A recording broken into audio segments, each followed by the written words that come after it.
టెక్కలి మండలం పారసింగి గిరిజన గ్రామానికి చెందినటువంటి పారిశెల్లి అరుణ అనే ఇంజనీరింగ్ విద్యార్థి కాకినాడ జేఎన్టీయు ఇంజనీరింగ్ కళాశాల వసతి గృహంలో ఆదివారం ఆత్మహత్య చేసుకుంది.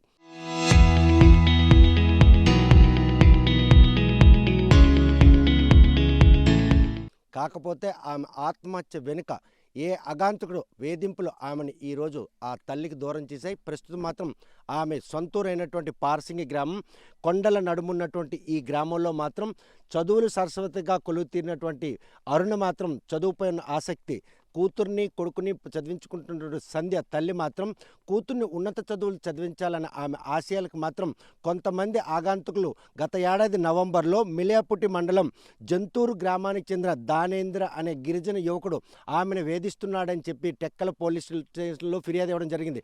పోలీసులు కేసు నమోదు చేశారన్న విషయం తెలిసిన దానేంద్ర మాత్రం ఆత్మహత్యకు పాల్పడి 3 రోజుల పాటు చికిత్స పొంది ఆసుపత్రిలో దుర్మరణం పాలయ్యారు. అనంతరం తల్లి కూతుర్లకి ఆ దానేంద్ర నుండి ప్రమాదం తప్పింది అని భావించిన ఈ నేపథ్యంలో తన కుమార్తె అనుపరం అరుణ ఆత్మహత్య వెనుక మాత్రం ఏ అగాంతరు తాలూగా ప్రయత్నం ఈరోజు కూతుర్ను కోల్పోయారు. తల్లిని మాత్రం ఆవేదన వ్యక్తం చేస్తున్నారు.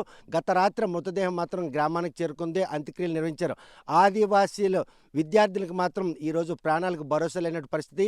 కాకినాడ పోలీసులు మాత్రం కేసు నమోదు చేశారు. కాకపోతే ఎవరైతే ఆమెను వేధించారని చెప్పినటువంటి దానేంద్ర ఉన్నాడో ఆయన ఆత్మహత్య చేసుకోవడం, అనంతరం ఎవరైతే అరుణ కూడా ఆత్మహత్య చేశారు. ఈ పరిణామాలన్నీ కూడా గిరిజన విద్యార్థుల ప్రాణాలంటే జేఎన్టీయు ఇంజనీరింగ్ కళాశాలలో ఒక గిరిజన విద్యార్థి శ్రీకాకుళం జిల్లా వెనుకబడిన జిల్లా నుండి వెళ్ళి అక్కడ కెమికల్ ఇంజనీరింగ్గా చదువుతున్నటువంటి ఆమె మాత్రం ద్వితీయ సంవత్సరం చదువుతోంది. ఆమెకి ఏ కష్టం ఈరోజు ఆత్మహత్యకు ప్రేరేపించబడింది. గిరిజన సంఘాలందరూ కూడాను మండిపడుతున్నారు. ఈ విషయంలో మాత్రం శ్రీకాకుళం పోలీసులు మాత్రం సుమోటోగా కేసు నమోదు చేసి ఆ ఆగంతుకుడు ఎవరు అన్న విషయాన్ని మాత్రం బాహ్య ప్రపంచానికి చెప్పాలని సంఘాలు మాత్రం ఈరోజు ఆ కుటుంబానికి బాసటగా నిలుస్తున్నాయి. చూస్తే కనుక ఆదివాసీ అడవి తల్లి ఊరిలో జీవించినటువంటి బిడ్డలకి ఈరోజు ఉన్నత చదువులు చదవాలనేది ఒక ఆకాంక్షకు అనుగుణంగానే అరుణ ఇటువంటి మారుమూల ఒక గిరిజన గ్రామంలో పుట్టి జేఎన్టీయు కళాశాల ఇంజనీరింగ్ చదువుతున్న సంతోషం కొద్ది రోజుల్లోనే ఈరోజు మీకు కాకుండా పోయింది. అరుణ ఆత్మహత్య వెనుక ఎటువంటి అంటే ఒక ఆవేదన ఆవిడ ఈరోజు ఆత్మహత్య ప్రేరేపించింది అనుకోవచ్చు. కొండకోణ మూలల్లో ఉన్నటి పాలసింగి గ్రామంలో అనుపురం అరుణ అనే ఇంజనీరింగ్ విద్యార్థి ఆత్మహత్య చేసుకోవటానికి మూల కారణం దానేంద్ర అనే అందరూ అనుకున్నారు. అతను కూడా ఆత్మహత్య చేసుకొని చనిపోవడం వలన అమ్మాయి కూడా ఆదివారం రోజు ఆత్మహత్య చేసుకోవడానికి మూల కారణం ఏమిటనేది తెలియదు మాకు. అది ఎవరు అనేది శ్రీకాకుళం జిల్లాలో ఉండే పోలీసులు దానిని సుమోటోగా కేసు నమోదు చేసి ఎంక్వైరీ చేస్తారని మా మనవి, ఆదివాసీ సంఘాల తరపున మా మనవి. చూస్తే కనుక ఆ తల్లి మాత్రం ఈరోజు కూతురు మదనపాటుతోనే ఆత్మహత్య చేసుకుందన్నట్టు. కాకపోతే కూతురును మాత్రం గతంలో దానేంద్రని యువకుడు వేధిస్తున్నాడని టెక్కల్ పోలీస్ స్టేషన్ ఫిర్యాదు కూడా చేసింది తల్లి. ఈరోజు ఏ బాధ ఆమెని తల్లి కూతురు మరణానికి కారకులైన గురించి చెప్పడానికి ఆవిడ వెనకం చేస్తుంది.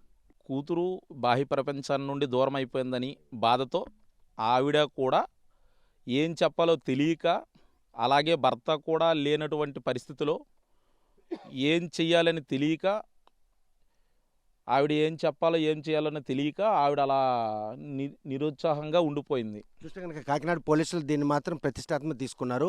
ఒక వసతి గృహం ఇంజనీరింగ్ ప్రతిష్టాత్మకమైన కాకినాడ జేఎన్టీ ఇన్స్టిట్యూట్ అంటే భద్రత కేర్ ఆఫ్ అటువంటి ఇన్స్టిట్యూట్లో ఒక విద్యార్థిని, అది కూడా గిరిజన విద్యార్థి ఆత్మహత్య చేసుకుంటుంటే అక్కడ యాజమాన్యం తాలూకు నిర్లక్ష్యం కూడా కారణంగా చెప్పుకోవచ్చు.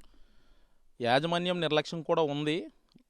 ఎందుకంటే అక్కడ ఎవరు ఏ పిల్లలు కానీ అక్కడ వెళ్ళి చదువుకునే పిల్లలు చాలా సురక్షితంగా ఉంటారనే అందరూ ఆలోచన విధానము. మరి ఈ ఆదివాసీ బిడ్డ ఇలా ఆత్మహత్య చేసుకోవడానికి కారణము యాజమాన్యము తప్పిదం కూడా ఉంది అని మా యొక్క అభిప్రాయం. అంటే ఈ విషయంలో అక్కడ విద్యార్థులు ప్రాణాలు పోయినా కూడా లెక్కలేనటువంటి పరిస్థితుల్లో యాజమాన్యాలు ఉన్నాయంటే మరి హాస్టల్ మేనేజ్మెంటు ఎటువంటి నిర్ణయం, అదే ఎటువంటి ఆలోచన విధానంలో ఉందనేది మనకు తెలియదు. అక్కడ జేఎన్టీయు కాకినాడ అని అంటే చాలా భద్రతగా ఉంటుందని అందరూ అభిప్రాయాలు. దానివలన ఈ ఆదివాసీ బిడ్డ కూడా అంత అరుణ అనే బిడ్డ కూడా అంత సుఖంగా ఉంటుందని అందరూ అనుకున్నారు. కాకపోతే ఇలా జరుగుద్ది, ఆత్మహత్యగా ఇలా జరుగుద్దనేసి ఎవరు అనుకోలేదు. కాకపోతే ఈ ఆత్మహత్య వెనక మాత్రం పలు అనుమానాలు తలెత్తాయి. దానేందర్ అనే యువకుడు వేధిస్తున్నాడని ఫిర్యాదు ఇవ్వడం, దీంతో కేసు నమోదు చేసిన పోలీసులు దానేందర్ ఆత్మహత్య చేసుకోవడం. అప్పటి నుండి తల్లికి కూతురుకు కూడా నిర్భయంగా చదువుకిస్తున్నాను ధీమా తల్లికి ఉండేది, చదువుకుంటానన్నటువంటి భరోసా కూతురుకు వచ్చింది. కానీ అరుణ ఈరోజు ఆత్మహత్య చేసుకోవడం వెనక ఇంకొక రెండో వ్యక్తి ఎవరో ఉన్నారని అనుమానాలు తలెత్తున్నాయి. ఇప్ ఇలాంటి దానికి గల కారణం ఎందుకనేసి అంటే ట్రైబల్ అనేటప్పటికి ఎక్కడికి వెళ్ళినా సరే చదువుకోవడానికి కొంచెం భయంకరంగా ఉంటారు. ఎందుకంటే ఇలాంటి నిర్లక్ష్యం కూడా కాలేజ్ యాజమాన్యం కూడా ఉంటుంది.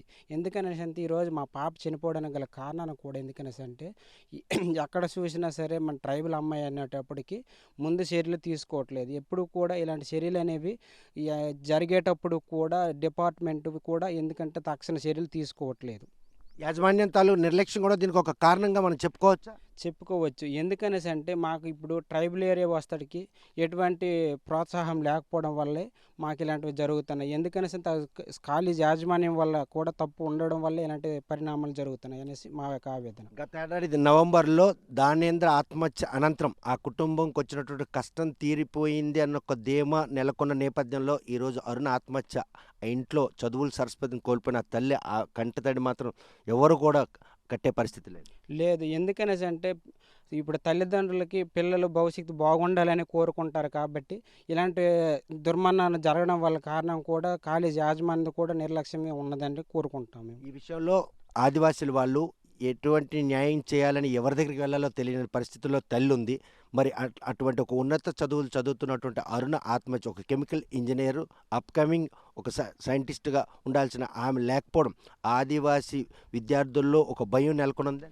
భయం నెలకొన్నట్లుగా ఉంది. ఎందుకనేసి అంటే ఇలాంటి మరణాలు జరగకుండా ఎక్కువ చర్యలు తీసుకోవాలని మేము కోరుకుంటున్నాం. ఎందుకంటే ఇలాంటి వాళ్ళు మాకు చేయూత ఇవ్వడానికి గల కారణంగా భరోసా ఉంటుంది. ఎందుకనేసి అంటే ఇలాంటి సమస్యలు కూడా గవర్నమెంట్ కూడా తొందరగా చర్యలు తీసుకోవాలని మేము కోరుకుంటున్నాం. కనుక అరుణ 2వ తరగతి కెమికల్ ఇంజనీర్ చదువుతున్న నేపథ్యంలో ఈరోజు తోటి విద్యార్థిని ఆత్మహత్య చెంది, అది కూడా శ్రీకాకుళం జిల్లా చెందినటువంటి ఒక ఆదివాసీ విద్యార్థిని చనిపోవడం ఈ విషయాన్ని ఎలా బాధిస్తుంది? అందుకే బాధాకరంగా ఉంది సార్. ఆ పేరెంట్స్ ఏంటంటే పళ్ళగా ఏడ్చుకుని అలాగే ఉంటారు. ఉన్న వాళ్ళు మేము అలాగనే బోరస్ ఎంత ఇస్తామని వెళ్ళాము. ఇంటికి వెళ్ళినా కనీసం మేము మాట్లాడట్లేదు. మా ఆదివాసీ సంఘం తరపుగా మేము మాట్లాడతాం. ఇదే కాదు, ఈరోజు ఒక ప్రాణం కాదు, గిరిజన ప్రాణాలు ఇంతకు ముందుకెళ్ళి ఇలాంటి చర్యలు ఇలాగ అయ్యేవి ఎక్కడితోనే అయిపోయింది కాదు కదా. ఇంకా ఈ పిల్లలతోనే కాక వేరే పిల్లలు ఉంటారు. ఒకసారి మనం ఏంటంటే ఒకసారి భరోసా ముందు చూపెడితే ఇంకో దాని నుంచి ఇలాంటి ప్రాబ్లమ్స్ తల్లిదండ్రులకి రాకుండా ఉంటుంది ఈ పిల్లలు.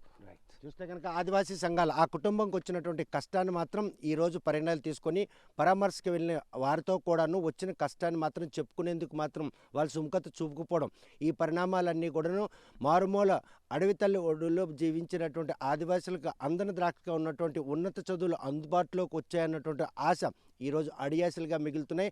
జేఎన్టీయు కళాశాలలో సెకండ్ ఇయర్ కెమికల్ ఇంజనీరింగ్ చదువుతున్నటువంటి అరుణ ఆత్మహత్య వెనక మాత్రం ఏ అగాంతర హస్తం ఉంది.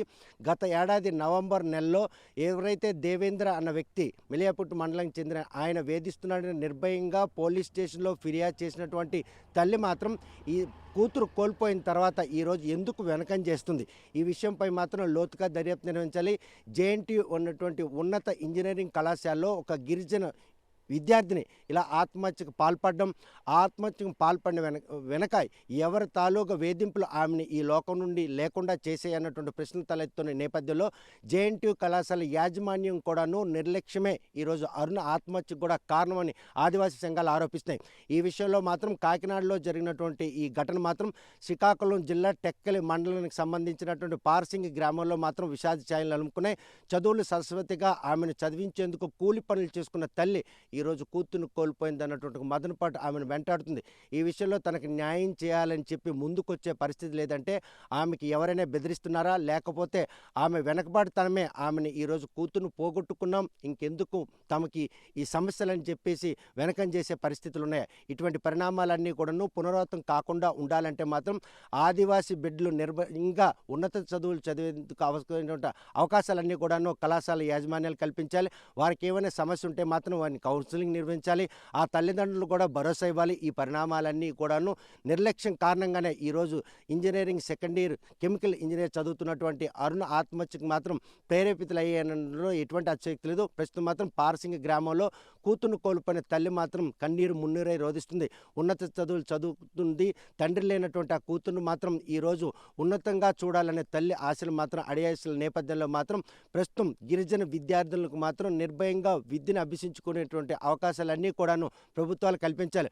పోలీసులు మాత్రం ఈ విషయంలో మాత్రం ఎట్టి పరిస్థితుల్లో ఆమె ఈరోజు ఆత్మహత్యకు ప్రేరేపించబడినటువంటి కారణాలపై ఎవరు ఆగాంతకుడు అన్న విషయాన్ని మాత్రం సుమోటోగా కేసు నమోదు చేసి దర్యాప్తు చేసి ఆ నిందితులను మాత్రం శిక్షించాలని డిమాండ్ చేస్తున్నాం. మరి ఈ విషయంలో కాకినాడ పోలీసులు ఇచ్చినటువంటి ఫిర్యాదు మేరకు శ్రీకాకుళం పోలీసులు స్పందిస్తారా, అరుణ్ ఆత్మహత్య కారకుడిని పట్టుకుంటారా లేదన్న విషయం వేచి చూడాల్సిందే. అరుణ స్వగ్రామైనటువంటి పార్సింగ్ గ్రామం నుండి వీడియో జర్నలిస్ట్ రామకృష్ణతో సత్యం, ఆర్టీవీ శ్రీకాకుళం. చరిత్ర సృష్టించినోడు ఇప్పుడు ఆ చరిత్రని తిరగరాయబోతున్నాడు. అబద్ధాల గోడల్ని బద్దలు కొట్టి నిజాలను రాగా మీ ముందుంచబోతున్నాడు. నిజమైన వార్తల కోసం వెంటనే డౌన్లోడ్ చేసుకోండి రా యాప్ని.